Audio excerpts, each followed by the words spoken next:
What's going on, everybody? Welcome to another episode of Off the Couch Boxing. I'm your host, Reckless Rex Ruger. That's the Alexis Arguello puppet. And I'm your other host, Frankie Hundreds. Let's go. We got one that I'm really excited for. Glad we ran this dude down, man. You guys are going to be glad, too. Extremely glad that we ran this guy down. Freddie! How you guys doing? There he is, man. A guy right now that I'm going to go on record and say, man, is the future of the welterweight division. Stop me anytime, Freddie. Stop me anytime. Keep going. I love it. Keep going. I'm going to keep going. First of all, I want to clear something up, man, on record right now. BoxRec has you listed at 6'2", Wikipedia at 5'11 and a half. Let's find out Freddie Rojas' real height. 6'2". It's 6'2". So, every doctor I go to, they give something different, right? 5'11", that's probably back when I first made the team as an elite back in 2017, made the elite team. Probably was like 5'11" at that time. But no, now it's 6'2", and I'm glad too, because at least I passed a 6, you know. Yeah. That's a problem for guys at welterweight, though, man. Like that height, and obviously it draws comparisons. I've heard the comparisons with Tommy Hearns. I think one that I like is Paul the Punisher Williams, another big, tall southpaw welterweight. Yeah, but Tommy Hearns, man, I've always loved Tommy Hearns since a kid, right? It's a person I've studied a lot. Now with the height. How I got the height, that's a surprise for all of us because my dad's 5'8", my mom's 5. So I like to joke around with my dad. I'm like, "Are you sure you're my dad?" Are you sure? But no, my dad's like the rump from his family. He's like the little baby one, the smallest one from everybody. All his brothers are like 6'2" and up. So thankfully for that, I got a little bit of them genes over there from there. Well, this is the only father-son boxing podcast in boxing media, and we're both 6'4". Oh. Taller than me, my gosh. Yeah. And my wife is 5'1", you know, so I understand the whole like dichotomy between like the height, you know what I mean? And is your side of the family, they're all tall? No. That's the same thing. Yeah. Just us. Yeah, just us. But hey, it works out for the best. It works out for us, I'll say. Yeah, it does. I hope your pops doesn't see this, but I'm just gonna say, check the milkman. Yeah. You know what? I probably don't remember the milkman at all, but yeah, I'm going to have to ask my mom some questions. Freddie Rojas is already on here 5 minutes into the thing. He's already demanding a DNA test. No, but your dad, though, man, you have a good relationship with your dad, though. I mean, he's your trainer, correct? Yes, him and Kate Karama, you know. Like I said one time on when I fought on Showtime back last year in July, under the Frank Martin card, like my dad bred me to be a boxer since before I even knew, right? Yeah. So, he already had that destined for me before I even got to choose it myself. But no, yeah, me and my father have a great relationship. I don't know where I'll be without him because there's times in my life that I just wanted to quit boxing, especially when I was like 14, 16, around that age. Yeah. I was, going through that phase of age with girls and making a little bit of money at work and stuff like that made me want to like leave boxing because I thought I had it all. But I'm 51 and I go through it daily. Oh, yeah. I actually like that you said that because obviously that's my father, and you know when it's you got like a planned destiny, a lot of times like you do want to like break away from that and like try to do your own thing, but smart that you stayed the course. Yeah, so I'm glad. I don't know, my dad, we used to live in a small town called like Fallon, Nevada. My dad, he made like I said, the nearest sparring for us, we had to drive to Reno, which was like 45 minutes away, and my dad, he built like this whole gym in the backyard. There's no ring, obviously, but there's like bags filled with like sand and rocks, tires and stuff like that. So my dad, he's a very obsessive guy, I like to say, with boxing. He's very in love with the sport, which I'm glad for that because it made me fall in love with the sport later on when I was turned 14. So I don't know. If it wasn't for my dad, to be honest, I don't think I would have been here for where I am. Now, where does the McFly nickname come from? Of course, me being 51 years old and being a product of the 80s, I remember McFly from Back to the Future.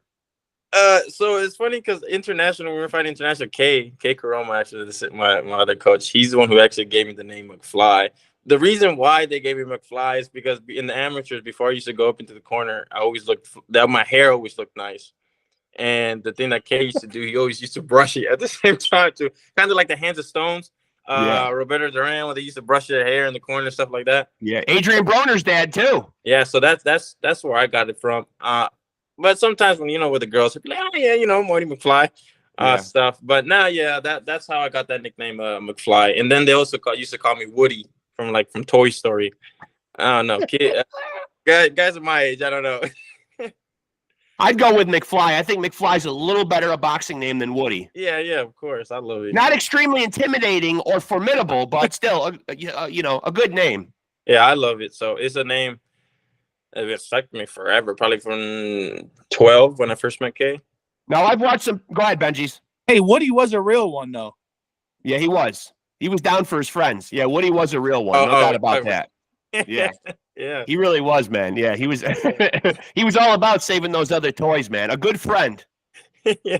No doubt about that. So I got to ask, in past interviews, I've seen you say that two other potential career paths that were of some interest to you at one point were possibly healthcare, which my day job is a nurse. So that's kind of cool to me.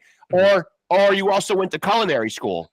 Yeah, so I went to both directions. One because of my mom, because of the medical field, and then my dad, obviously, for the cooking. My dad was a executive chef in the Tropicana Casino, and then my mom, RN, at the Sunrise Hospital back in Vegas. So they've always said to me that people need to eat and they need they need medicine, right? You're not kidding. So I don't know. Those are two directions I wanted to take. So I don't know. I love it. I mean, don't get me wrong. It was a lot of stress, especially on Team USA, having to do school and box at the same time. It was kind of difficult because when I was in the Olympic Training Center, all we did was train. So the only time that I can have for myself, I gotta squeeze in for homework, and sometimes you sleep late. But I'm glad I did it because my parents always said it's always good to have a backup plan or a backup plan because you never know what can happen in life, right? Sure.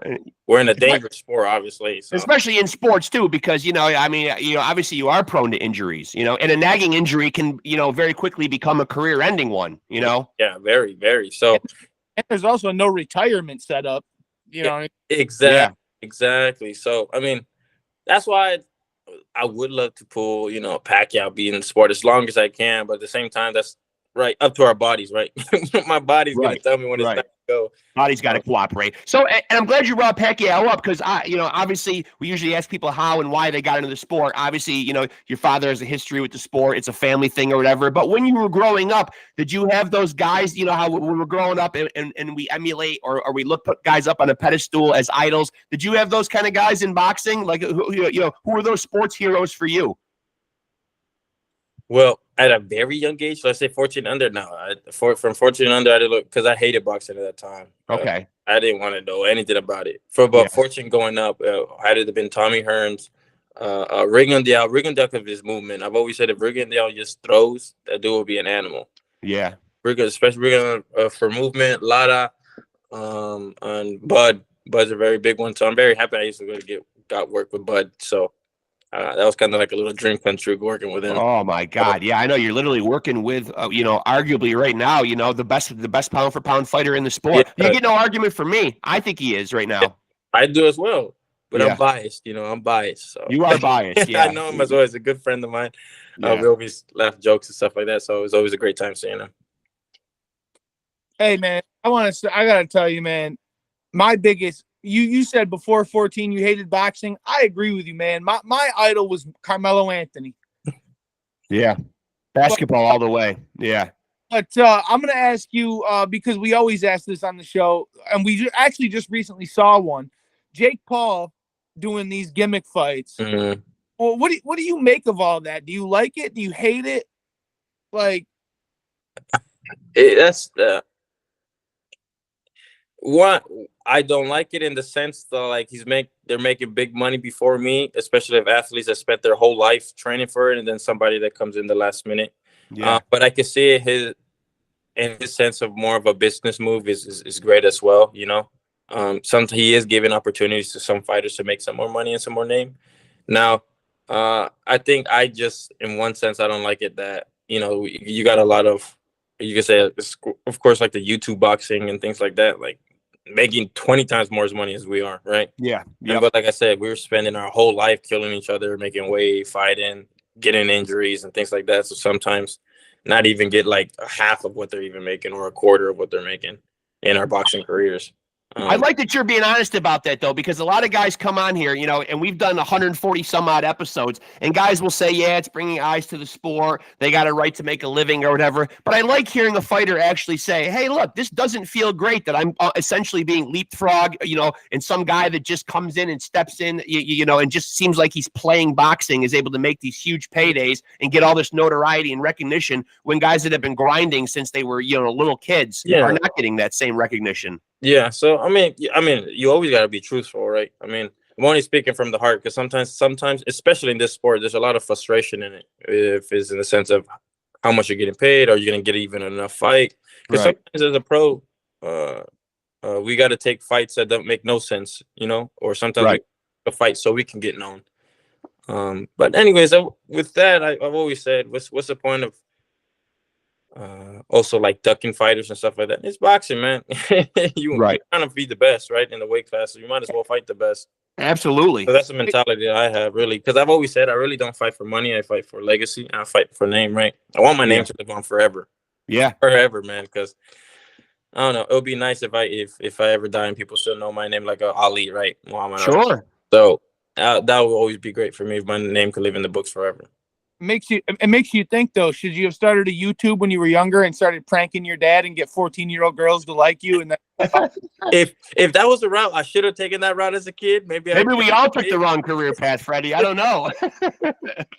I guess we all screwed up. I don't know. Yeah, but I don't know, man. I have a hard time, Freddie. I have a hard time understanding the ranking system in boxing in general. And maybe you, as somebody that's been around the sport for a little while, it seems like nobody can ever really enlighten us with a good explanation. But, you know, now you're obviously 14-0, 11 knockouts. And I know some of it depends on the resume and this and that. But currently right now, without mentioning any names, at welterweight, and this is what infuriates me, Ring Magazine has a top 10 guy with 5 losses. The IBF has a top 15 with 3 losses. The WBA has a guy in the top 15 that is 6-1-1, and another guy with 5 losses and 3 draws.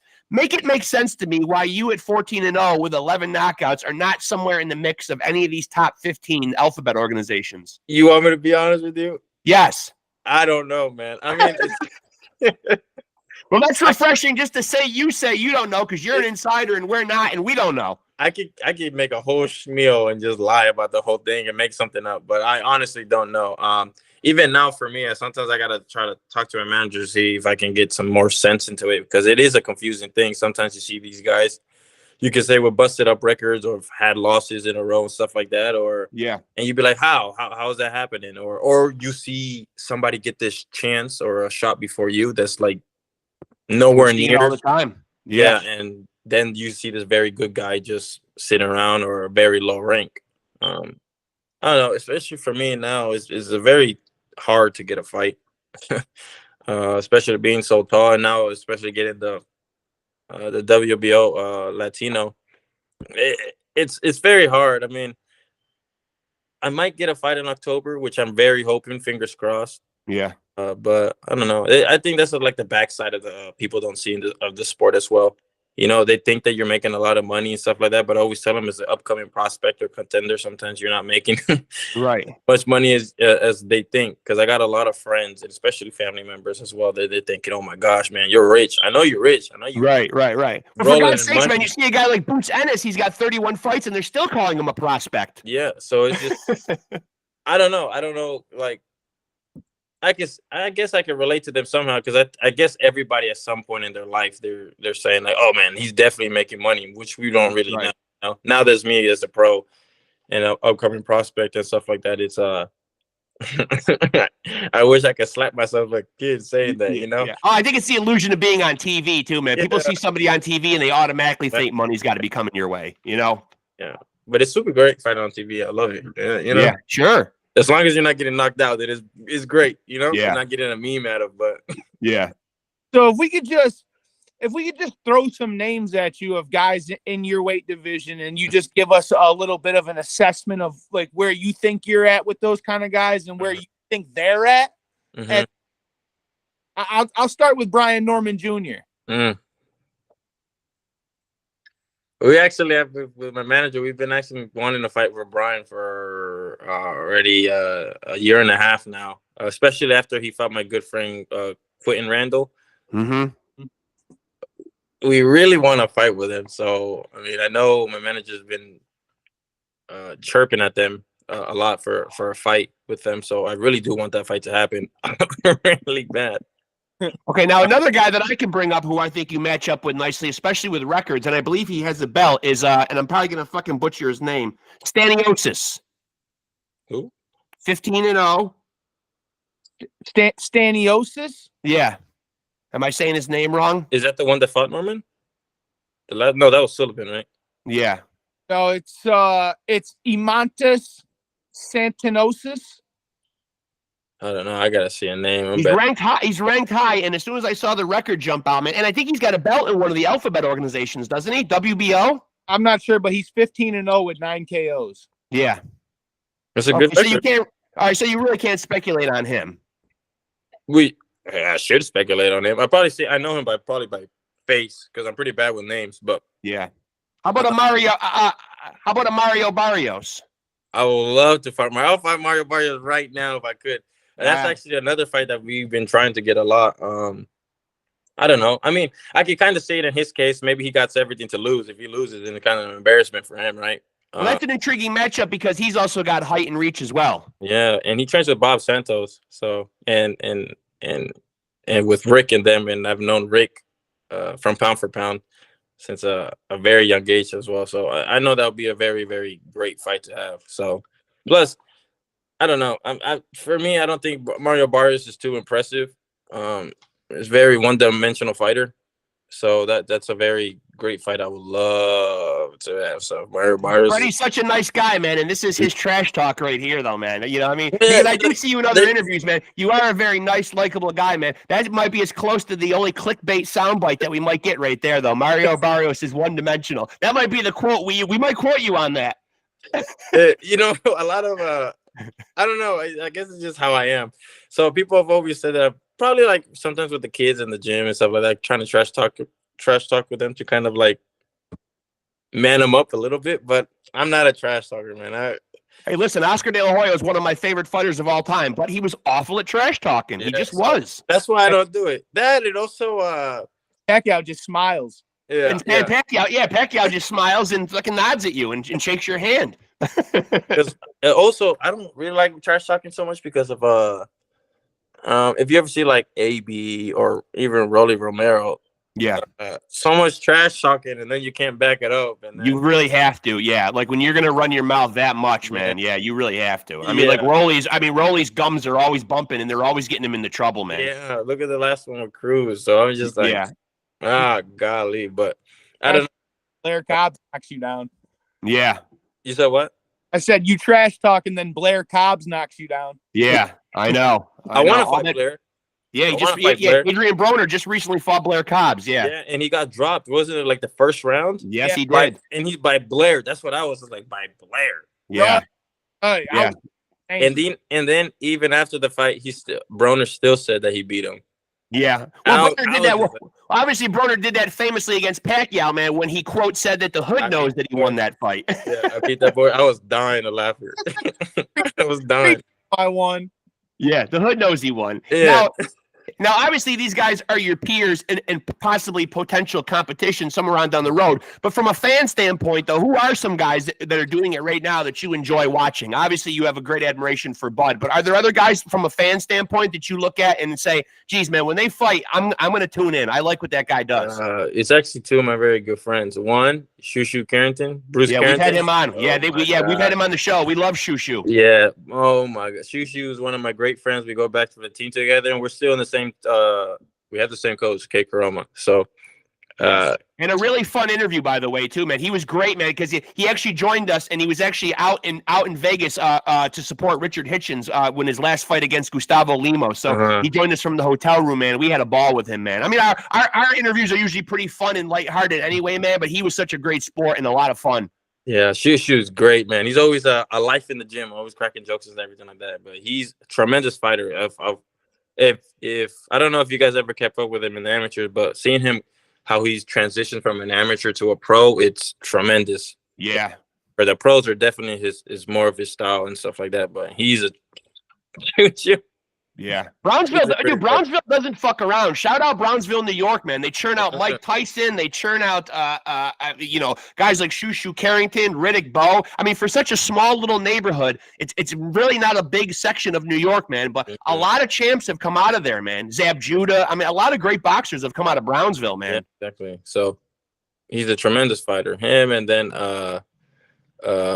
Richard Torres, also another good friend of mine. Heavyweight. Yeah, super heavyweight. Yeah. So, and it's always funny because he's a small super heavyweight, but the same height, 6'2". So, yeah. But it's always great to see him fight because he's different from other super heavyweights. You could say he puts pressure. He's a smaller guy, so which you rarely see in the sport sometimes. Yeah. So and he always got his own little different type of little flashy stuff with the like Nacho Libre stuff going out too, the modeling poses and things like that as well. Yeah. So it's always fun to watch. I was like amazed by his power. I just watched him fight. I don't even remember what the guy's name was, but he knocked him cold stupid. Yeah. Let me tell you guys one story, right? Please. We were in the limit because Richard Torres is my best friend, right? Me and Richard, K. Caromo, he was the assistant coach at that time. And we were doing like round robin. Everyone is in one person in the middle. K would say switch, and someone would jump in and jump on the person in the middle, right? So Richard was going with somebody, and K, he had his. I was like behind Richard, on the other side of the ring. K said switch, and he pointed at me, and I run up. Right, Richard, I throw a nice 8-piece, and he could vouch for this story. Throw a nice 8-piece, and I'll brag about it to this day. I'll brag about and you should. And clean 8-piece. But then there came a consequence after that because I still like I had a minute left in the round. Yeah. I'm running around like a chicken. And I remember this guy, man, threw me with like a mean, like, but he went full, like a full, I don't know, like I swear I saw his hand clock back when he was throwing them 4 uppercuts. Yeah. My gosh, them 4 uppercuts made me freaking basically pee out blood for the next 3 days. Oh man. Oh man. But he's such a cool dude. He's the type of guy that's always up to something. He always wants to do something, like learn something new, which is always great to see. That's important. That's important. Yeah. But I've been trying to run him down to get him on the show. For a while, I was constantly sending messages, and then I realized at one point, finally, I got a response, and it was actually his father. So I was texting the wrong Richard Torres. Yeah, but I think I got the right one now. But and again, I realized that he's obviously like a busy guy or whatever. I'll put in a word for you. I'll put in. Yeah, that'd be great. Especially like I said, he's my best friend, so we talk to each other a lot. So I'll put in a word. Yeah, I really like what he does. So, I would be remiss if I didn't ask, man, because I have watched some of your other interviews. So we usually like to hit people up with about food and music on here. Now I already know, man, probably what the answer is going to be from seeing your past interviews. But after you've made weight, after the fight is in the books, immediately afterwards, what's the go-to food? Now I have seen you on record saying pizza. That's a has to be. If I don't do that, they got to take me to jail if I don't go get some pizza.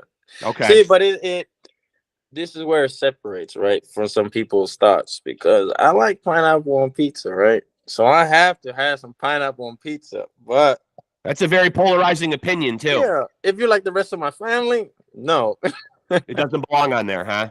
Yeah, for them they don't belong. I'm just I guess the weird one in the family, like they say. I don't think pineapple on pizza is all that weird, though. I mean, I've never really had it that much, man. But it seems like it's out there for a reason. Obviously, somebody's putting it on pizzas. Nothing's wrong with Hawaiian pizza. It's good. I love it. When I made pizza, I used to throw pie and stuff. Mm-hmm. The big go-to was ham and pineapple. If they got pineapple, it was ham and pineapple. That's what I'm saying. That's the best pizza out there you can get, Yeah. Now, do you have a preference? Chicken and corn. Chicken and corn's pretty good. Now, do you have a preference? Is chicken? Look. Hear me out. Hear me out, okay?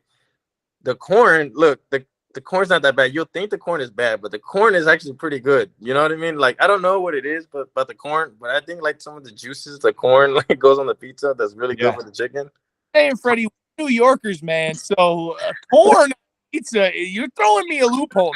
Yeah. I know, man. I know. But I mean, we are upstate New Yorkers, man, which arguably you could say New York State, man, is certainly in the running for one of the states with probably arguably the best pizza. Yeah, I agree. You know? Which I've never been to New York, but that's probably the only state I haven't been to. Though they're in Alaska, but now, do you have a particular preference? Are you a thin crust? Are you a thick crust? Thin. Are you thin? Yeah, me too. Gotta be a thin crust. Yeah, I me too. I can't eat like Chicago deep dish pizza. I can't. It's too much. Yeah. Too much bread for me. That's a casserole. We like to call it casserole here. Yeah, casserole. That's overkill. That's overkill. Have you guys ever interviewed Nikita Bobby? Because he's from New York.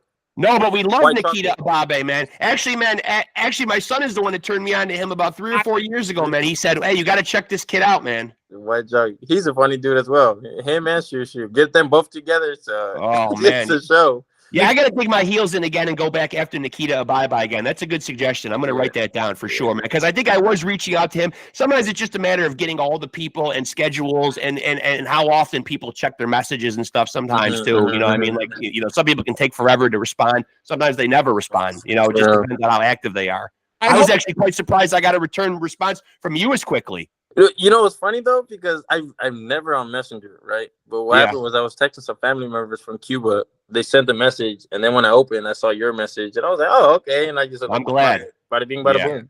Okay, so go ahead, Benjis. I hope Nikita wouldn't take this the wrong way, but I saw one of his fights, and I'm like, "Holy shit, Justin Bieber can punch!" I think it was the hair. He's had the same haircut since I've known him, man. The same haircut.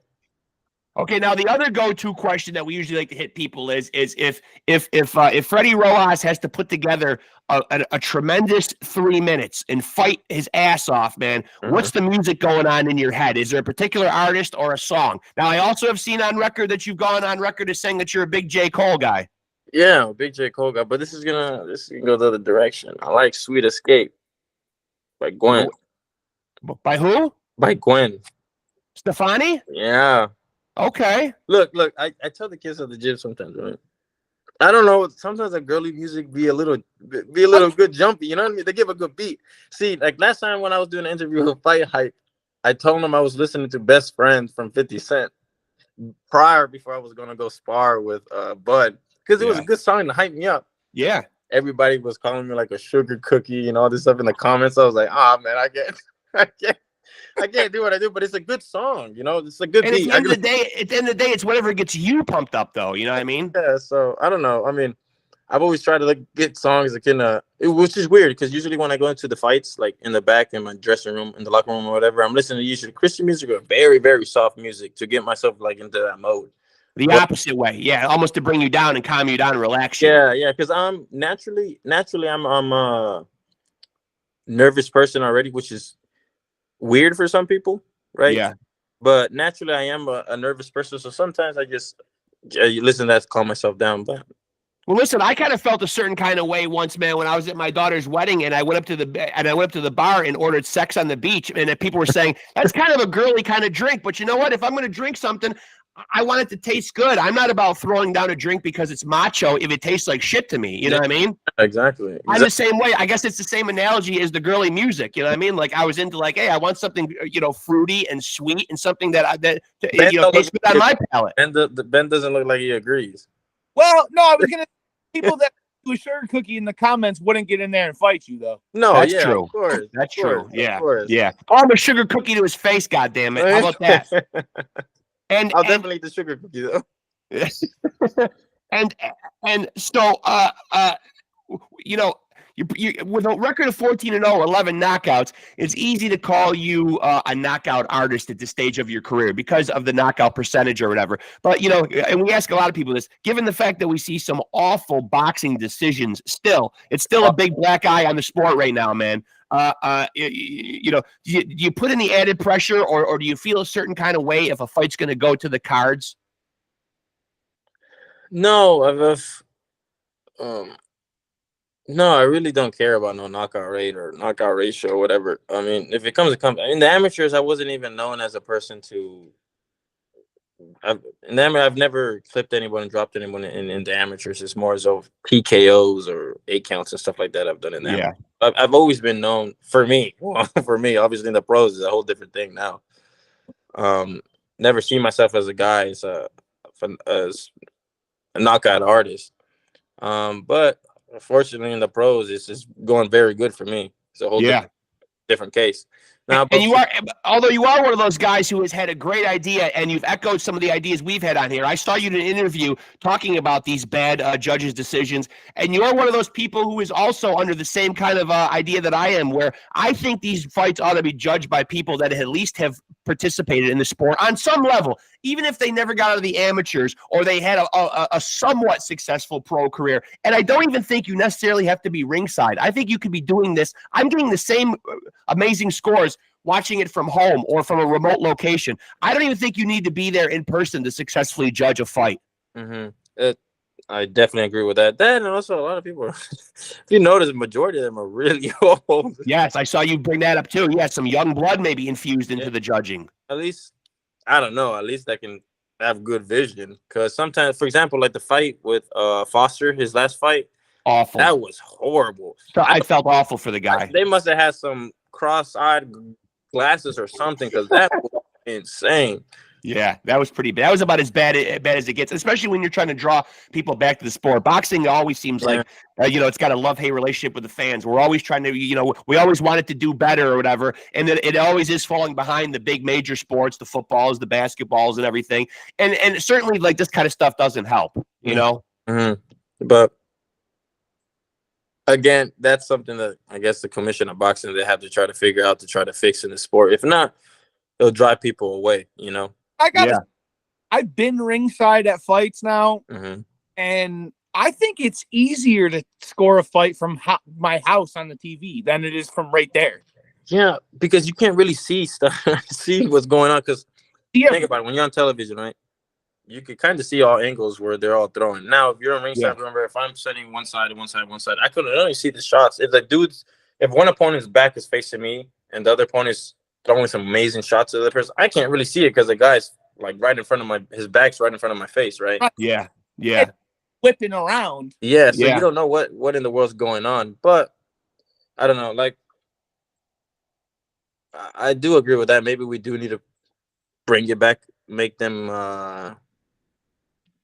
maybe sit them up higher or something, because you're also looking like upwards and through the ropes as well. Yeah, or some blinds at least. I feel like some judges get distracted or something by the crowds, or maybe they're looking at a young lady in the crowd or something. I don't know.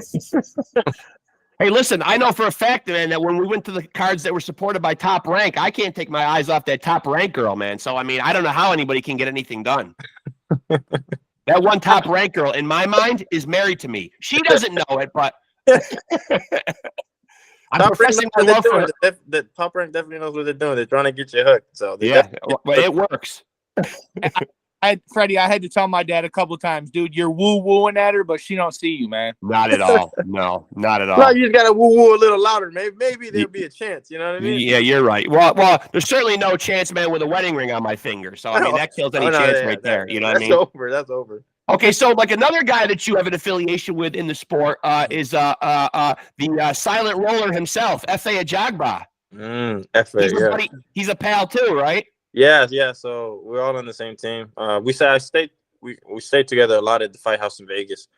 Like I said, you'll definitely know when he's cooking because you smell it. Even if you're upstairs in the room locked away, you'll definitely smell it. What's his specialty dish? Obviously, like you being a guy that knows his way around the kitchen, man. What's his go-to? And rice and fish. Oh, he eats a lot of snake. I've always seen him bring like dried up snake. I don't remember. I saw him boiling it one time. I don't know what in the world he was doing with it, but insane. Yeah. So, but like I said, you can smell it from the rooms away. But he's a funny dude as well. But I hate doing sprints with him when we got our like group training together and we got the sprints. I hate his legs are so long, so it's just like 3 steps for me, just like one big old giant one for him, and it's just he's a big boy. Yeah, but tremendous athlete as well. Very funny. But half of the time you don't know what he's saying, but you get the gist in the middle. You know what I mean? You get some of the words. And now, have you been so adventurous and bold as to ever test out snake? No, I mean I've never had it. If the opportunity was there, I would definitely try it. Yeah. I'd walk right up into FA's room and be like, "Give me a bite of that." I've never been a picky eater. Yeah. I kind of try anything, no Diddy, but Oh, he did. Hey, at least he threw the no Diddy in yeah, there. yeah. He got it in there at the last minute. shout out P Diddy's son who said none of us can say no Diddy, because I'll say it now 40 times and I can't. Come on, it's out there now. I feel like I'm getting old, man, because these kids are coming out with some new slang that I don't know what the heck they're saying, but ain't no more no homo or anything like that, or pause is Diddy, no Diddy, for anything. And so I'm also wondering, as far as like other sports go, are there other sports other than boxing? I have also seen that you are, and I am a long-suffering Mets fan, so this doesn't make me happy, but you're a Yankees fan? Yeah. Jesus Christ. Let's just end this right now. Oh, it's all right. The Yankees. I love the Cubs too. They used to be the Cubs. Yeah.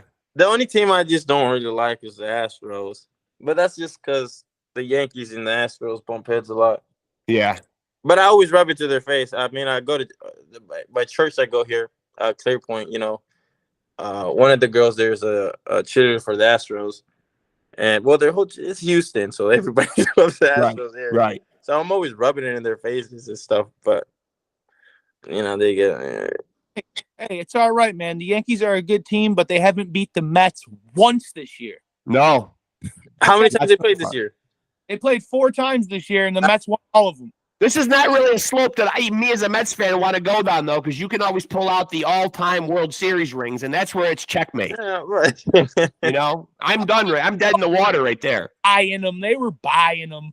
Yeah, well, that's true, man. That's true. They do always get the cream of the crop players, though. But I mean, hey, if you got the money to spend, you got to do to win sometimes, right? If you got it, you got it. Yeah, that's true. That's true. I mean, kudos to George Steinbrenner for breaking out the wallet and being willing to spend. Yeah.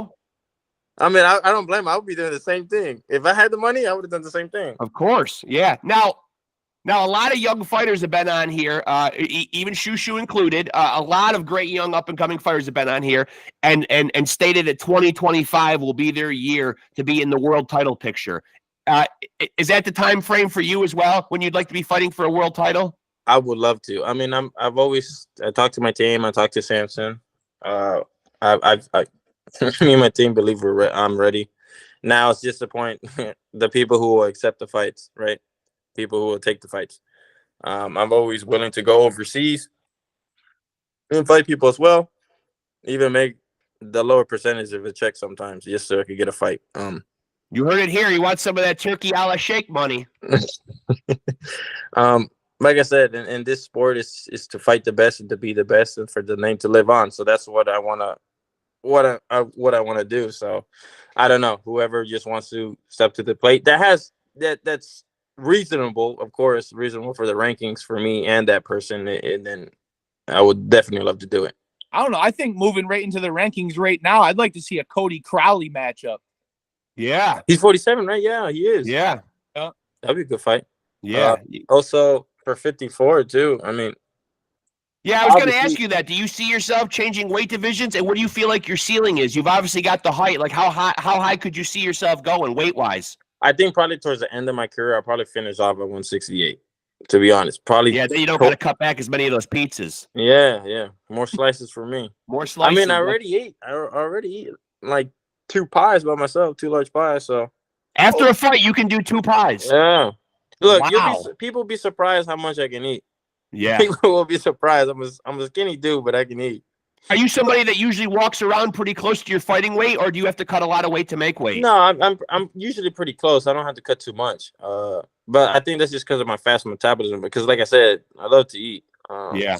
But my dad's side of his family, they have really, really fast metabolism. Not as fast as Fandora, of course, but oh yeah. We met him at the last fight card here at the Turning Stone Casino on a Hall of Fame weekend, man. He was there as a spectator, man, and I fell short. I'm gonna admit it, man. I fell short when I took a picture with him. What is he, like 6'6", 6'7", yeah. something like that? And we're not around a lot of people, man, that we look up to and make us feel short. Not at 6'4", you know. It was cool, though, because his sister was with him, too. So I got a picture with both the champs. Yeah. How tall is his sister? His sister's like 6, right? She's pretty tall, too. Yeah. I was about to say, because I was gonna say something. Sorry, I made you lose your train of thought. No, it's fine. Why that one? Why the boxing? is that a It's the potentially boxing. No, over all these years is the boxing. is that a potentially intriguing fight at 154 though? Are you in Fundora matchup? Oh Would be my fun. goodness. I mean, if Samson's hearing this, I'm sorry, but yes, you know what I mean. I would love to fight Fundora. Obviously, this is boxing, and we could be friends and stuff, but in the ring, Samson, I'm sure Samson Lukowicz has heard worse. You know, yeah, but I would. Him or at 47 with Villa. So I would love to fight either of them. Roman Villa? Yeah. The one that Boots fought, yeah. So that I mean, I've been hearing rumors that the fight with Spence and Fundora or Spence is pulling out and stuff like that, but I don't know. Yeah, I'm not so sure about where Spence is, man. You know, and Spence is a guy that me and Benji's both really, really think very highly of, man. But when he went into that Crawford fight, and he has been through a lot in his defense, you know, he had the detached retina. He walked away from that horrible car accident, man. I'm not so sure that and a lot of people have echoed that same thought on the show, you know what I mean, that he might not be, fit to still be boxing. Yeah. Okay, let me ask you a question, right? Yeah. Where do you see this fight with Fundora going? If it happens, how do you see it playing out? I see Fundora keeping him on the end of that long jab and pounding his face in, unfortunately. Yeah, me too, unfortunately too. And that's for a couple of big Spence fans, man. Like a couple of guys who I didn't think he had much of a chance to beat Bud, but I was really pulling for him to make a fight of it, man. I was very surprised at how one-sided it was and how Bud goes in there and fights him southpaw, not even from his dominant side, which I think every side is dominant for Bud at this point. You know, I mean, there's nothing the guy can't do or whatever. But he made it look extremely easy against, at that time, another top 5 pound for pound top guy. Yeah, I mean, I agree with you. Yeah, Fundora's going to – I echo what Benji said. He's going to keep him at the end of that long jab, man, and I'm not sure how much Spence has left in the tank, unfortunately, man. And that's not his fault. Like I said, he's been through a lot. Yeah, a lot. He's been through a lot. Yeah, I don't think he'll win the fight, to be honest. I think he'll get some good hits in there. Yeah.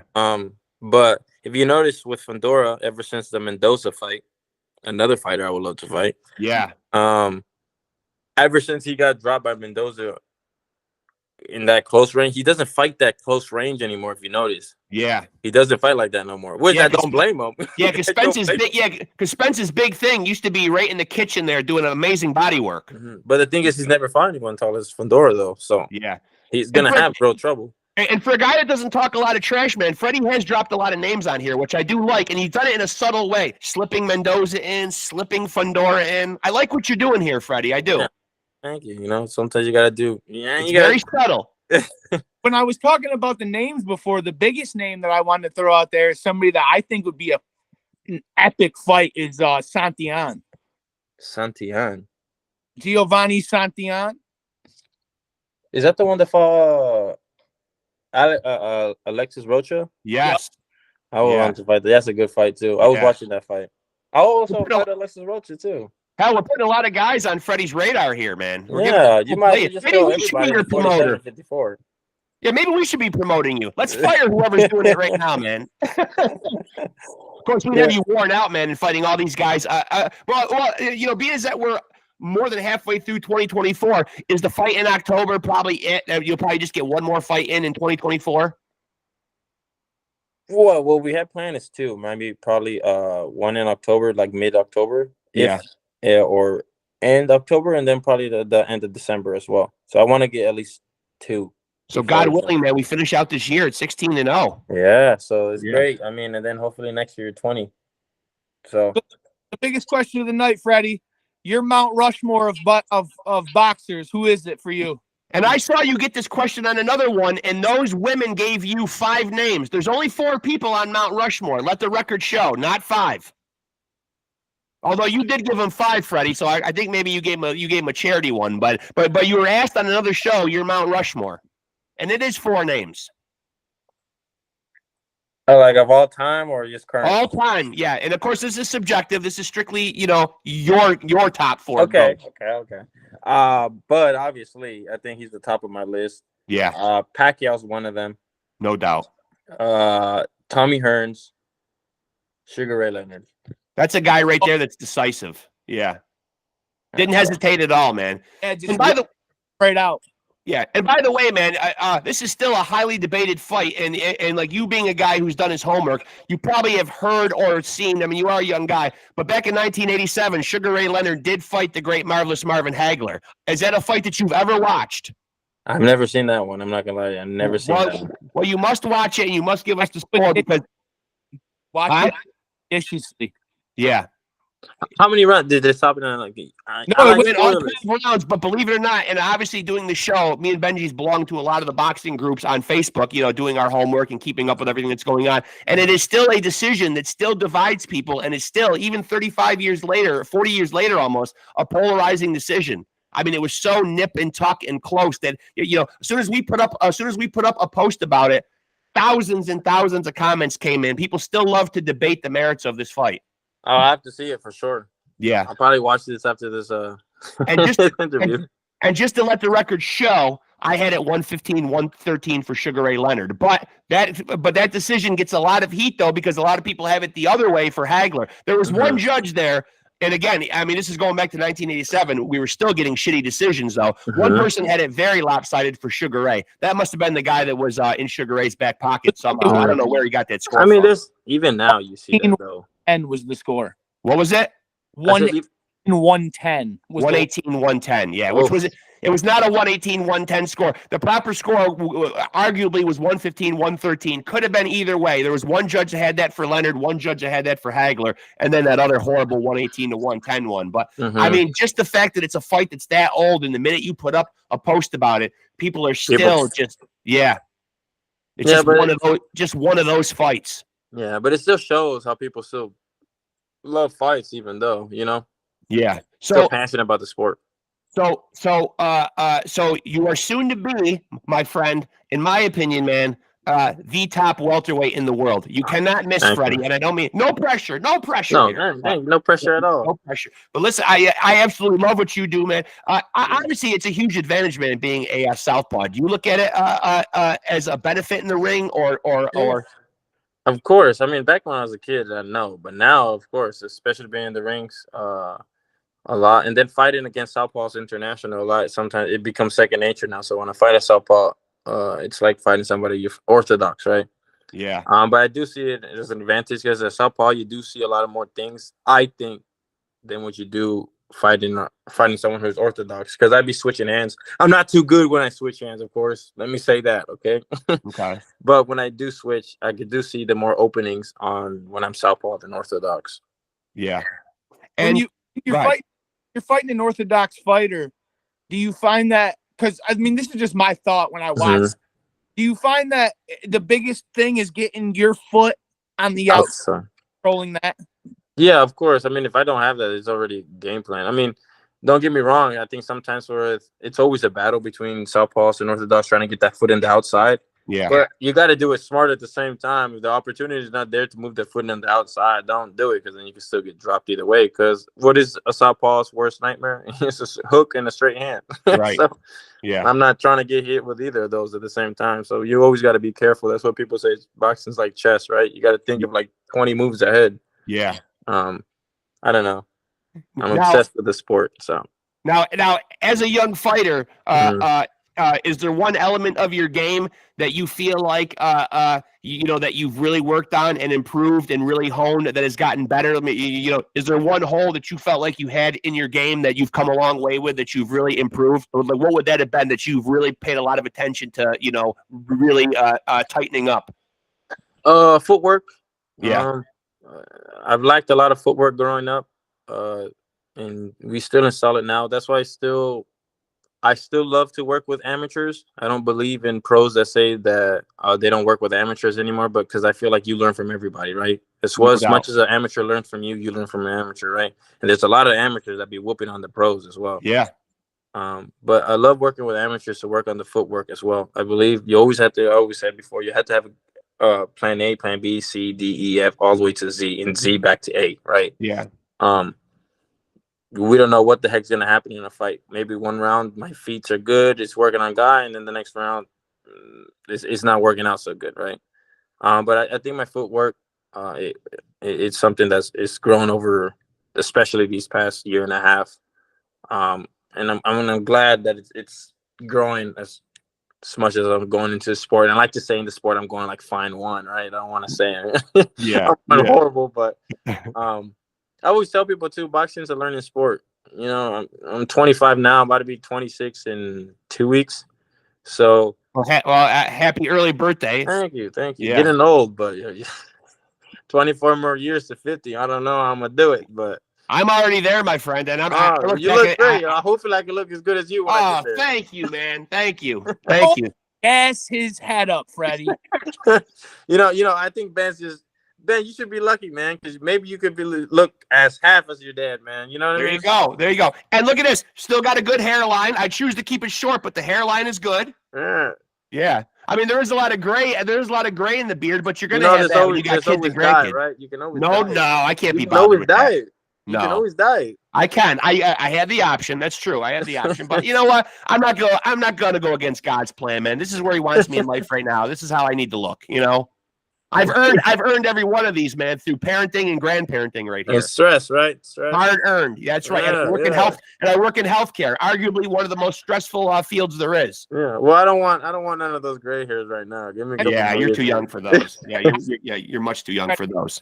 I gave him about 100 of those gray hairs in the beard. At least, Freddie, at least, and I'm sure you did, and you did to your father too. And shout out to Freddie Rojas Sr. because he's one of those guys that is doing the right thing as a father/trainer. We see so many of these guys that have their sons in the sport that are just downright obnoxious. I won't mention any names, man, but your whole team conducts themselves with a lot of class. That is a tough, slippery slope sometimes because some of these fathers really seem to want to shine more than the sons do.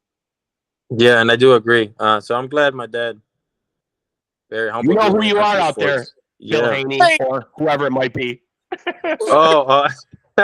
Hey, I can shout out names as a father too, man. I mean, some of them have been a little overbearing. As much as I love the fighters, you know, Danny Garcia's dad has been a little ostentatious at times. You know, you see it sometimes with Bill Haney. You see it with like different fathers. Even Tyson Fury's father was a little out of hand before that Usyk fight. You know, headbutting people and acting all out of sorts. It's like this is not your moment. This is your son's moment. You know. Yeah. Their time was there. Now it's the kids' time. Yeah. Now it's past. So I mean, like. John Fury headbutting that glass though is still the funny. Oh, when he was fighting with who was he fighting against? He headbutted some kid that was affiliated with Usyk's team. That was that fight? And I'm not even sure even why. He headbutted the glass though. I saw that on a video on YouTube. He was like smacking on it. You can't make this stuff up, man. I mean, you really can't. I'm trying to sell tickets, I guess. I guess so. Man. He's lowering more than it already is, right? Yeah. Glass. Now, do you have a prospective opponent, or are you not at liberty to say for October?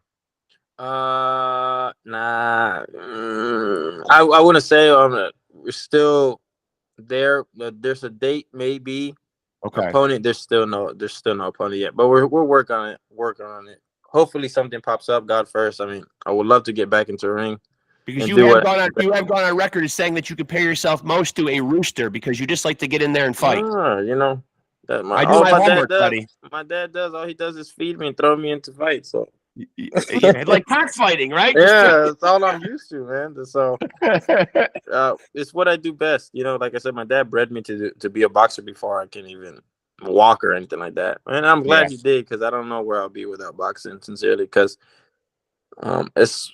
I bet every other fighter gets it as well. I could be on your downtime 2 weeks away from the gym or even a week away can feel like an eternity sometimes. And sometimes I think that's where you see it. For example, like Floyd or Pacquiao, they retire, but sometimes they go back and do exhibitions, not necessarily for the money, but sometimes they're like, I kind of miss being back in the ring. I want to feel young again, you know? Yeah. So I don't know, but I'm so glad my dad, you know, pushed me as hard as he can in this sport and continue to do it because dude's no joke sometimes in the gym. Sometimes I'm like, dang, man. Now, with your dad having a background as being a chef, does he also cook when you guys are in camp? Yeah, so usually my dad, he is the one that's doing our meal preps, but I also got one of my strength and conditioning coach, Coach Willie. He does help my dad out on that as well. But like I said, we still all live together because I got a house for my parents to still stay here as well. And so he monitors my food, which is good as well. So, and we own a boxing gym here in Houston called 0 to 100 Boxing Club. So there's no way of me escaping, right? So even if I don't want to be at the gym, I always tell people I live at the gym because I wake up at 5, I get to the gym at 6, and I don't leave there till 11. And it's like that every single day, driving back and forth, back and forth. And by the way, man, I love the name of that gym, man. 0 to 100 is amazing. Thank you. That's fire. I like that name. I like that name. And so your father's Cuban, your mother's Mexican. Who's got the better cuisine? Solve it for us. My dad, 100%. Cuban food is better. Cuban food better than Mexican food. I would say Mexican food because having Mexican food in my house is so rare. It's because my dad turned my mom into a Cuban now, so all she cooks is Cuban food. She defected. Yeah, so he makes Mexican food. It's like a celebration in our house because it's so rare that we have it. I love Mexican food. I love burritos, tortas, chile rellenos. I don't know why, Freddie, but whenever I think of Cuban people, I just think of George Lopez's father-in-law on that show. Look. If I'm ever having a party at my house, I'm gonna invite you guys. Right now that I got you guys on Messenger, please do. Because, I always think, and by the way, just to add to that, before you make your point, when I think of Cubans, I always think of Scarface. Yeah, there's cigars everywhere. There's a roasted pig going on. You know what I mean? There's a lot of drinks, so that's definitely how a Cuban party looks everywhere. You'll definitely go home. You'll probably be spending the night at my house or really drunk in an Uber car going back to the hotel. Yeah, the problem is, man, you might never get rid of us. It's okay. Get all the Cuban cigars you want anyways, too. So. Perfect. Well, listen, this is one thing that we always say before we get off, man, and I have no doubt that you'll be strapped up here pretty soon with belts galore. Just don't forget about us and come back on when you're a champion, please. We'd love to have you back on, man. Give me the opportunity again. I would love to do it. I mean, this has been a ball, man. I know from watching past interviews that you would be a great guest. You're such an affable, gregarious, likable guy. I knew this was going to be fun. We try to keep all our interviews like this, man. You can watch our one with Shoot Shoe. That was a lot of fun, man. We try to make it be informative, but we like this kind of chopping it up, informal kind of thing here. Yeah, I love it because it's something different. Sometimes in some interviews you get asked the same thing over and over and over again. If sometimes for me, I try to spice it up, so you try to change it as much as you can. But you guys never asked anything same, really. Yeah. And then you guys had a good conversation, which I liked a lot. It's like a break for me, We appreciate that, man. We appreciate it's a very that. Loving channel you guys got here, which I love a lot. We appreciate it, man. And when I put your episode up, I'll send you the link. Please share it around. That helps us too. You know what I mean? But we really enjoyed this, man. I'm glad we got a chance to do this. I know you're a busy guy, man. But as we said, stay in touch. Definitely want to have you back on again, man. And keep us tapped in so we can promote it on our page. If the fight comes off in October, please let us know. Well, definitely do. I got you guys on Messenger now. Don't be a stranger. Like I said, if there's ever a party in my house or anything like that, definitely the first one I'm gonna send an invitation out to. No doubt about it. Keep Off the Couch Boxing in the loop, please, man. Nobody's doing the father-son boxing thing in media at all. And Freddie, at least I'm pretty sure of that. You're doing the father-son thing with boxing, which a lot of people are, man. But boxing media, I think we're it. I haven't seen one. I don't think I've seen one. Yeah. To be honest, I don't think I've seen one. We're out here doing our thing, man. We're trying to, man. But it's been so super enjoyable having you on, man. So thanks so much for doing this, man. It was really a delight talking to you, man. Thank you so much. It was a delight talking to you guys as well. Yeah, and best of luck going forward, man. We'll be watching, man, and rooting, man. We're huge fans. Thank you so much. Thank you. It really does mean a lot to me, sincerely. Yeah, it means a lot having you on, man. It really does, man. Okay. Thank you, guys. Yeah. Appreciate you, champ. Talk to you soon, man. Thank you. Thank you. Guys, have much love. Thank you. Man, I told you that was going to be a fun interview, man. That is, in my opinion, man, soon to be the king of the welterweight division, Freddie McFly Rojas Jr., 14-0, 11 knockouts, man. That right there is the future of the welterweight division right there, man. Bar none. 6'2", fighting at welterweight, a southpaw on top of it, shades of Paul the Punisher Williams, man, and the great Tommy Hearns, a long, lean, lengthy fucking welterweight, man, who, as you heard him say, could go all the way up to potentially middleweight. He's got the frame to do it, man. That guy's going to be a major problem for guys at welterweight, man. The best is yet to come from Freddie Rojas Jr., man. And I knew he'd be a shit ton of fun, man, and go with the flow, man, and be down to talk about everything and anything. Long, lean, and lengthy, no Diddy. Yeah. Oh, yeah. I better say that. I better make sure that's, yeah, that's true. But You don't want that. Yeah, you don't want that coming out of your mouth when you're talking about another man. I gotta say, my phone's on 2%. We made Holy shit. you. Shout out Freddie Rojas. Great. Yeah. Like and subscribe. Hit the notification bell. Add us on Facebook. Get tapped in with all the content. And with that being said, shout out Gary Busey. Come on the podcast because I can go 15 seconds with anything. Yeah, I will definitely echo that. Gary Busey, we've made the effort. We've reached out, man. Reach out back to us, man. We quote you at the end of every goddamn episode, man. So come on here, please, man. And again, thank you to McFly himself, the great Freddie Rojas Jr., who is the future of the welterweight division. No doubt about it, man. Again, another guy that's going to have a big 2025, like a lot of other young up-and-coming guys have said when they've come on the show. Freddie, in my opinion, is a can't-miss, man. He's going to do big things in the sport, man. Shout out to him and his whole team, Freddie Rojas Sr., his dad, and his trainer, man, doing big things. And wish him all the best, man. Stay tapped in. Hopefully he's got a fight coming up in October, and even hopefully gets another one in sometime in December before the end of the year, man. But loved having him on. Shout out to him. Great episode. We'll definitely look forward to having him back on again. And stay tapped into this very channel, because if you want to be a champion, you got to roll with the champs.